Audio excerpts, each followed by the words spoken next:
half an hour or so. Feel free to drop off whenever you want. And oh, it looks like we're live. Okay. Oh, I forgot. I don't know how to do this anymore. So welcome to week 0 of the OpenFlip course.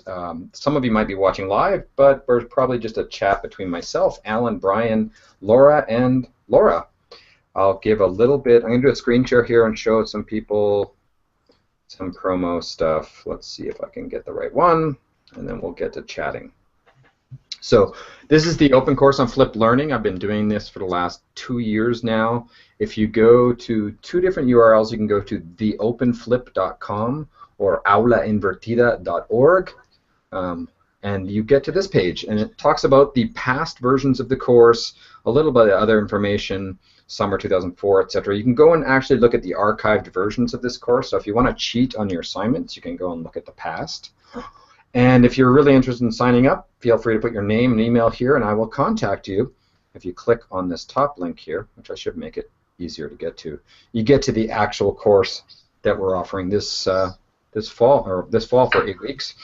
And most importantly, on the schedule, there's Unit 2, layout completely stolen from the U Show by Alan and Brian.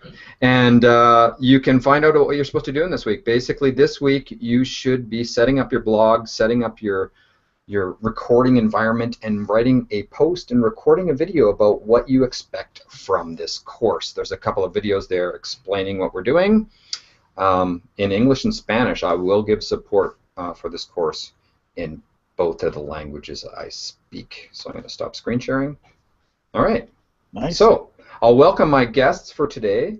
I think I'll welcome them in the order they came in. So Laura Google Guacamole. How do you pronounce your last name, Laura? Because I'm going to embarrass myself.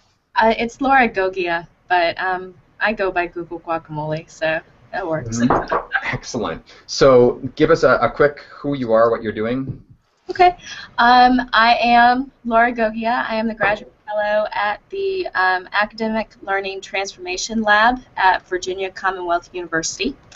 And I am currently hopefully finishing up a dissertation on connected learning in higher education, specifically alternative assessment in those environments around blogging and microblogging. Great. It's really interesting work, and I'm glad I found Laura because I want to follow what she's working on, that's for sure. So and then I'll pass on to Laura Gibbs, online course lady. Hey, I'm just down the road from the other Laura. I live in North Carolina, but I teach for the University of Oklahoma. And I've been teaching online courses since 2002, blogging all the time. So I'm very glad to participate in this talk. Excellent. And Senor Lam, can you unmute? You want to talk? Sure. Great to meet those past two. I've seen them both on Twitter many times, but I think it's the first time I've put faces to names. I'm Brian Lam. I'm based in Kamloops, British Columbia, Canada. I have the rather disturbing job title of Director of Innovation. And yeah, I've been doing this blogging, social media, open ed thing for longer than I really remember, to be honest. It's kind of become something else.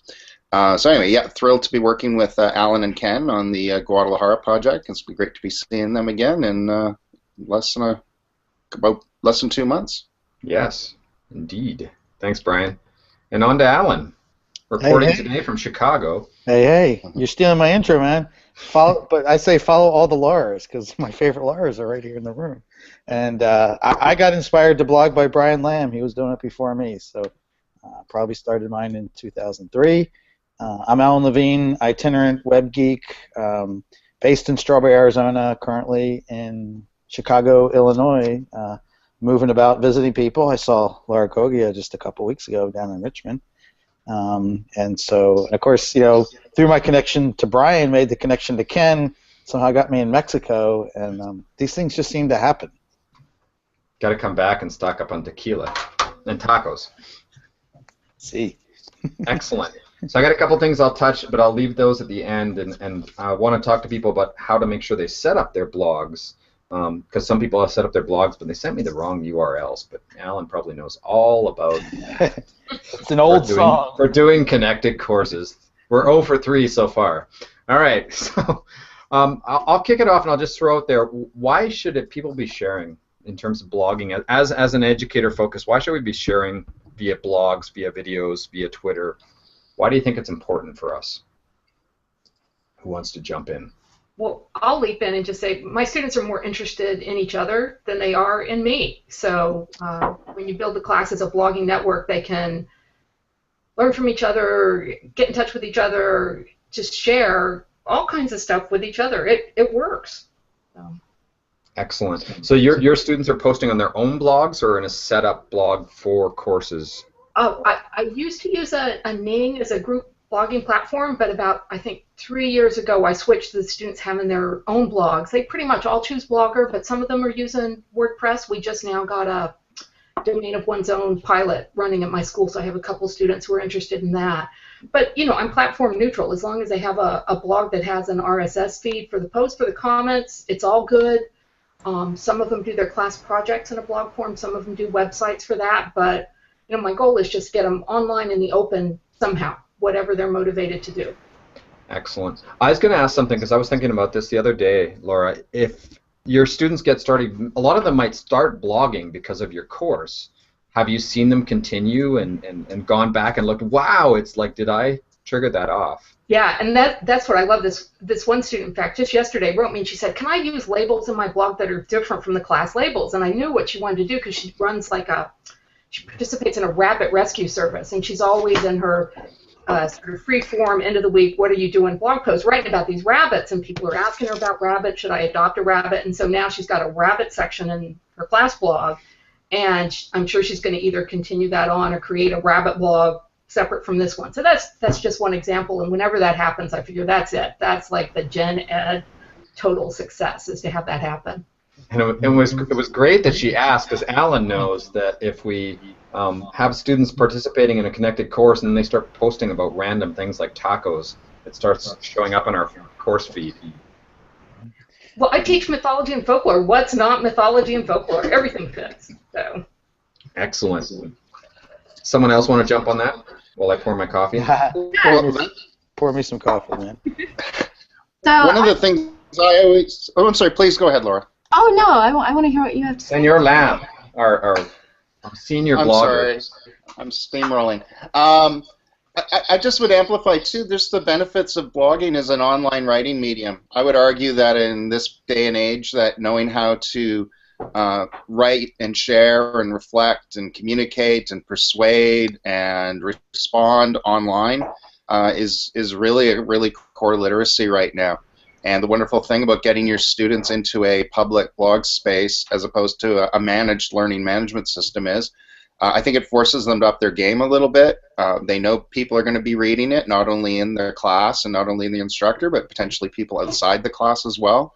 I can look at my own personal writing. You know, I'm a refugee from graduate school, and I can look at my personal writing in the years before I started blogging and then in the 2 or 3 years after I started. And I mean, I still need to improve as a writer. I always will. But my writing got so much tighter, so much more concise, so much more meant for humans to read as a result of humans reading it and getting responses from people. It's just such a critical skill. And I'll just share one more example. I got my professional job evaluation this week, and a couple of faculty members both told me that their English professors or their English course students had actually directly gotten employment because they had online course writing and online videos that they could point to as examples of their work. And, you know, that's obviously a minor thing, but as somebody who graduated from English and then couldn't get a job for 2 years, I found that very satisfying to read as well. Excellent. Their portfolio's ready. Laura, jump in, because Senator Lamb brutally cut you off. No, he started at He's Canadian. He apologized. Come on. I'm sorry. So I completely agree with everything that's been said so far. But to kind of build on what Brian was talking about, we know that connectivity and the ability to connect ideas to other ideas and to people and across disciplines. We know that's extremely important in learning. And what I've found in my research is that the act of blogging, specifically around the idea of hyperlinking, which is something that you can't really do in paper-based essays, that idea of hyperlinking encourages special kinds of connections that are much more difficult to get across when you're just doing paper-based reflections. So connecting to other resources, to describe, to give examples, to use image-based metaphors.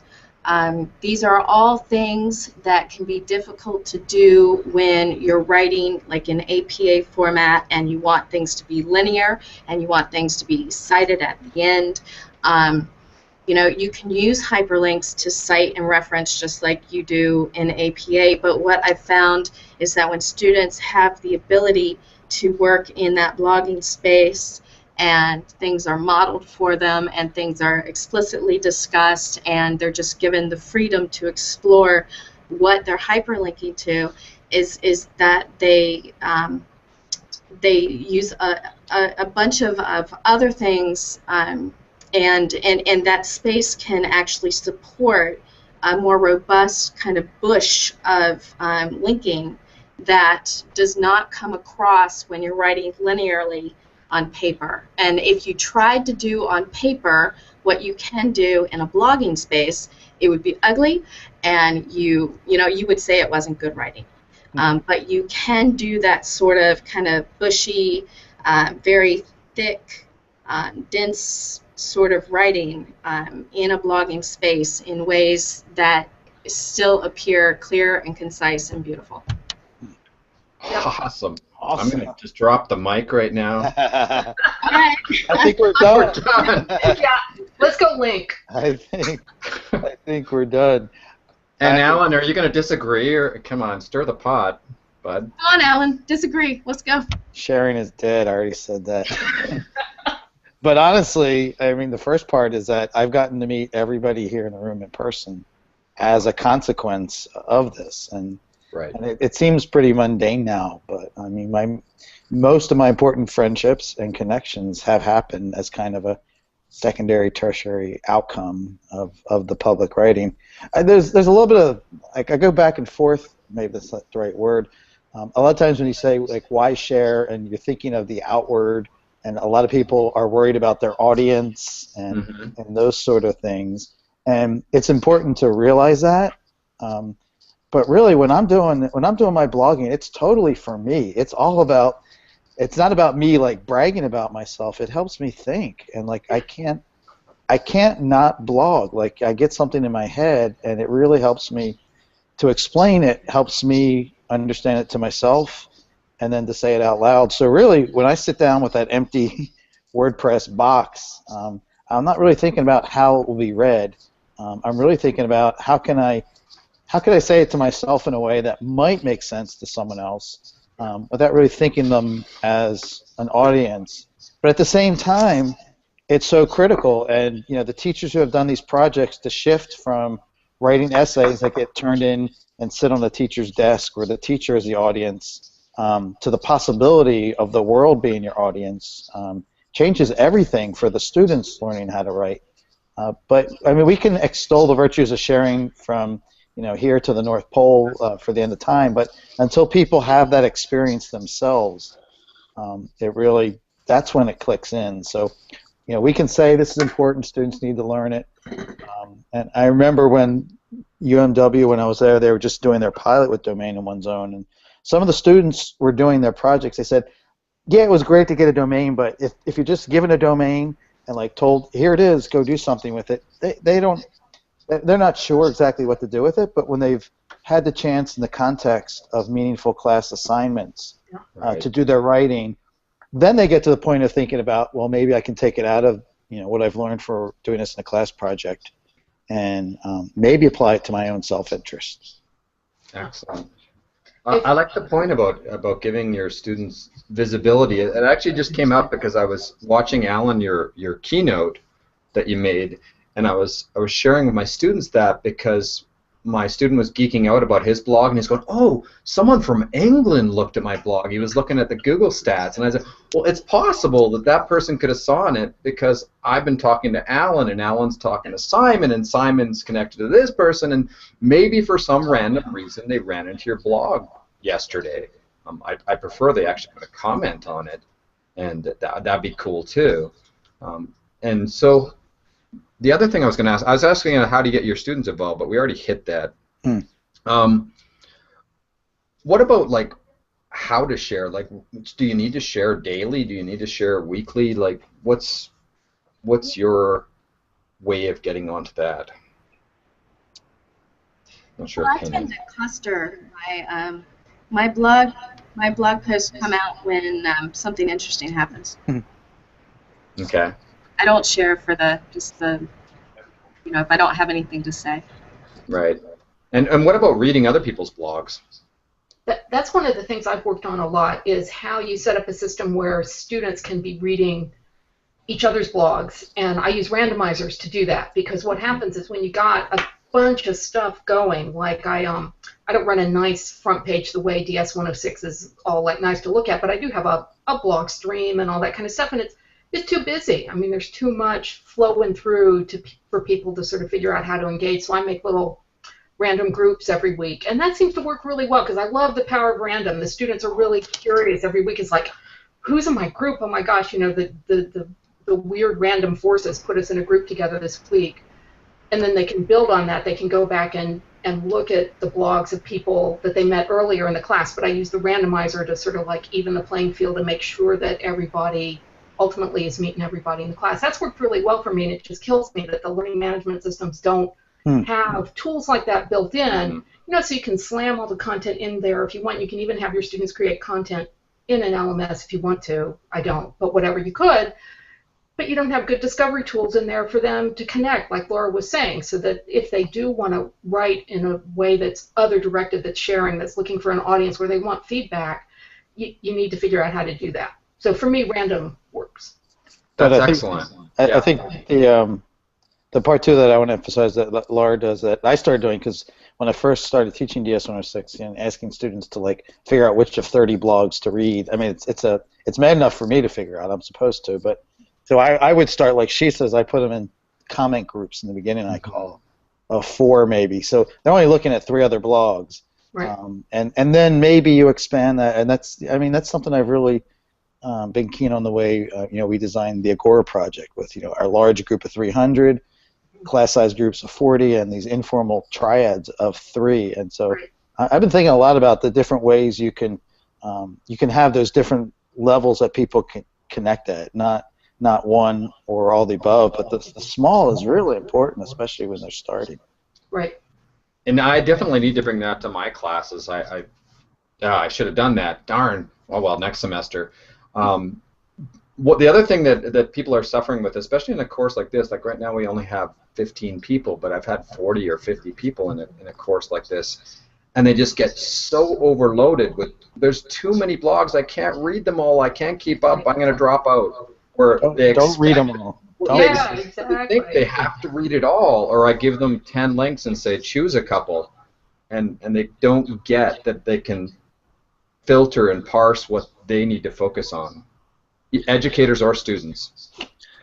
I always thought Stephen Downes had an awesome metaphor for that, that he said that type of online learning isn't a thing, it's a flow. And he compares it to electricity in the wall or water coming out of your taps. And he says, you don't sit in your house constantly filling glasses of water. Well, some of us do, but we need help. And you just kind of have to accept that it's going to be there when you need it. And you'll be able to find what you need when you need to find it. And that's a mindset issue as well. I remember so many people flip out about that about Twitter. It's like, yes, all this stuff's piled up since I went. I haven't read all of today's Twitter. But the whole point is to let other people signal what's important. But that's a huge skill in itself. That's a new literacy. That's a new way we have to think about information now. Yeah, I was commenting when I talked to some people about Twitter in the summer, and I always said when they answer me, Ken, I can't use Twitter because I don't have time to use Twitter. And I would come back with my constant reply of, I don't have time not to use Twitter because it's so efficient for me. And George Corus pointed out, no, wait a minute, Ken, the way you use Twitter has been cultivated over many years, and the people that are new to Twitter, it's just this big, huge fire hose, and they don't know how to use it properly. As we're seeing with U2G Agora, where there's this massive stream of people sending QR codes to us this morning. I don't know if you guys saw, I think Alan was clued in on it, but the guys in our Center for Teaching Excellence got really excited about the way you're using Twitter and tags and Martin Hoxie stuff, and so we're slowly going to try to create something like that at my school. I don't know where it'll go because we don't really have any sort of Twitter-driven projects, but it was really cool. Your Google Doc inspired a Google Doc at our school. So.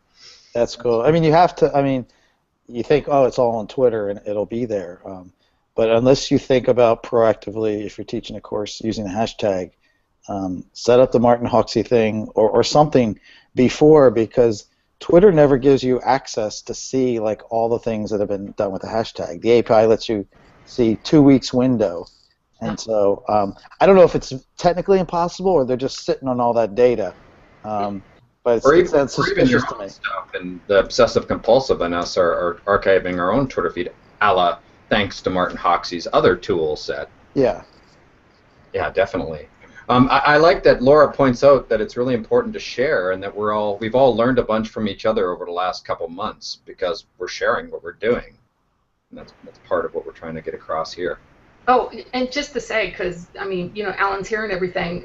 I got started doing this a long time ago, and it wasn't really until I found DS-106 that I realized I was not like a complete, you know, freak in the universe, because nobody in my school was doing anything like this. And then when I saw DS-106, it's like, oh yeah, right, that's what we're doing. So, there's the freaks. They're over there. There's safety in numbers, right? Freak numbers. I know Laura could tell us reams of details about how to follow RSS feeds. I think a lot of, even our faculty don't get how to follow blogs. There's some that are just so Facebook generation now that they don't know how to follow all these blogs, and oh, I don't have time to go to each blog with my bookmarks. Or so how do you deal with reading blogs, Laura? I've kind of given up on that. Isn't that terrible? We had a Google Reader died. You know, I use InnoReader, which I love, but it's very geeky interface. I mean, it's not user-friendly and fun. And I used to try to get my students excited about using RSS, and like, you know, out of a group of 80, 90 students every semester, I'll get 1 or 2 who get into it. I do it as a totally optional thing. And amongst my colleagues even, not that many people use RSS readers, and I don't understand it because that's what drives my day. It drives my work. It's how I read. It's how I learn, and I can't figure out how to bridge that gap. So if anybody can figure out how you get someone started on this, because like Ken said, it's such a time saver in the end, but I don't know how to get people. Well, I haven't opened InnoReader for about 6, 7, 8 weeks, so I probably have like 500 blog posts I have not read.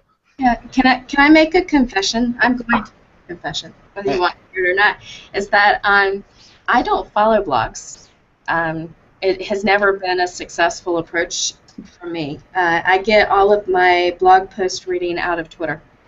I was just going to mention that too, because actually Lee had to leave us, but she posted some stuff this morning that I've got a few minutes, I'm going to post and click on her links and see what she posted about. Right, because I don't live a life where I have time to, you know, like my parents used to sit down and read the paper every morning, and I kind of feel like that if you have an RSS feed, it's kind of the same thing, is that you're going to sit down and you're going to choose from your RSS feed what you're going to read, kind of the same way my parents used to read the paper. The way my life is right now, I do not have time to set aside, but I might have a little bit of time while my kids are doing this, or I might have time, you know, while I'm waiting for something, that 5 minutes here, 5 minutes there. And so what tends to happen is I go to my Twitter feed, because that is probably where I am the most active in social media, is on Twitter. So I've got this great timeline that I have curated, and I love the people that I follow, and they put in posts, and I just, based on what they've said about the post, that's what I pick and choose. And I find that I do read a lot every day. Like, I can usually give you 3 or 4 blog posts a day that I thought were really good, which meant that I probably read 10 of them. which is probably about what my parents would have sat down and read when they read the paper. Mm-hmm. But because I go post by post and not blog by blog, the content is varied.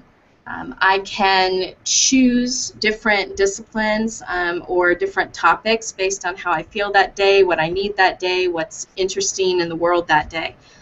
So I'm not stuck to just a list of posts. I go across different, or blogs themselves. I'm going post by post, not blog by blog. Well, Oh, Alan! Oh! Go for it, Alan. no, it's not a disagree. I mean, Twitter is a great signal for me, and so I use that primarily, and that's, I would say, 40% of the stuff I read does come from there. But I use a reader, but I don't go blog by blog, and so it's like creating a Twitter column of sources that I can see as a group, and so I don't read them like a newspaper. I scan them like the headlines. Mm-hmm. So I use both, kind of, reader in the morning and maybe reader in the evening. But there are things that people do not tweet that I get out of my reader. Right. Because there's people I know who consistently, like the people sitting here, are going to write stuff that are going to be important to me.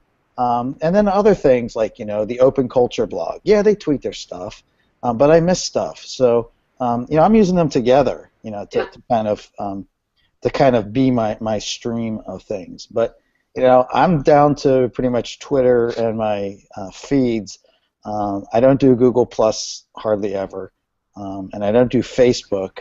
And so I'm probably missing some stuff, and that's okay. But honestly, the problem with the readers, we start out by explaining RSS, and then people just their minds kind of, you can see the windows shutting on their attention span, because it's kind of incomprehensible to explain how it works. So I guess where I've done it, I've tried to get people a setup as quick as possible by giving them something they can. I mean, when we did the bike race project at Richmond, we had an OPML file, which sounds geeky already. There's this thing that you import that's going to have all the things you need to read, and you look at them as a group, so you're not going blog by blog. They're all kind of mixed together when you read them as a large group. If you want to, you can go blog by blog. But I've always felt like so many times in technology we talk about this thing is going to save you time. And I always tell people, if you ever hear that, that's the klaxon. That means someone's lying to you. Because and the only thing I really felt comfortable saying saves you time is the RSS reader. That and Jim Croce putting it in a bottle. One of the things I really like about InnoReader is that it has filters and rules like you might be used to from Gmail or email. And that's what's made it really useful for me, is that I can tag all my student stuff coming in and set up specialized tags and just do it on the fly. And the way students ask me about RSS is I'll see something come through on the blog feed and I'll leave them a comment right away, and they'll say, how'd you know I posted that, right? Because they don't realize I have, the omniscient view. And so it's just, time saver, whatever. I feel more efficient, I guess I'm willing to say that. So I really do like InnoReader a lot, and if anybody has questions about it or wants to give it a try, let me know, because I'm a big fan. Laura's pretty awesome. Is it InnoReader or is it Inno or I know? I always get mixed. I don't even know, because what happened was they had an argument about it at InnoReader, and most of them are not native English speakers, so it's just whatever. We know how to spell it.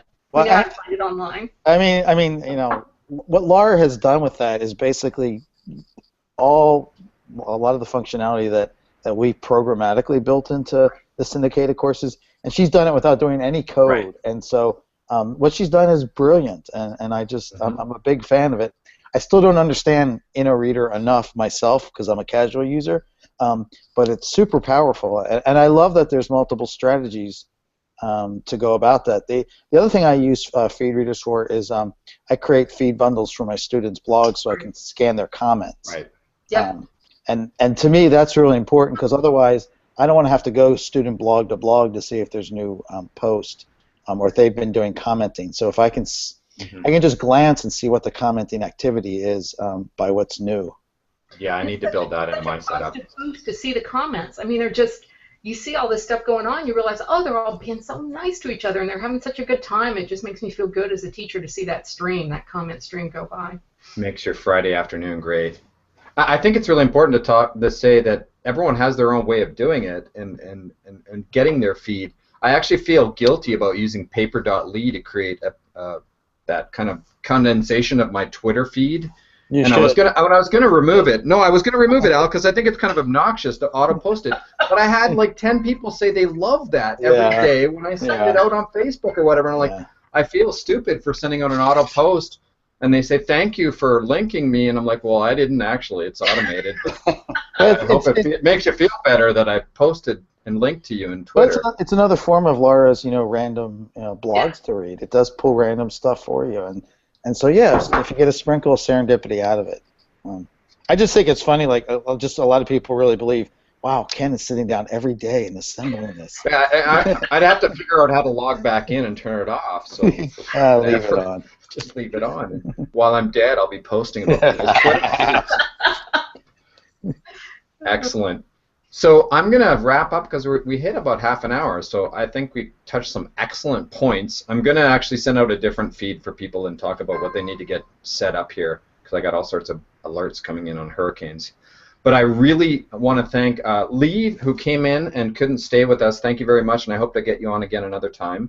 And thank Laura and Brian and Alan for joining us today. Anything you wanted to add before I hit the stop broadcast button?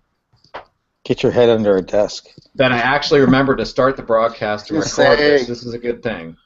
As long as you have power, please post the occasional tweet just to let us know everything's cool, and hopefully everyone else is.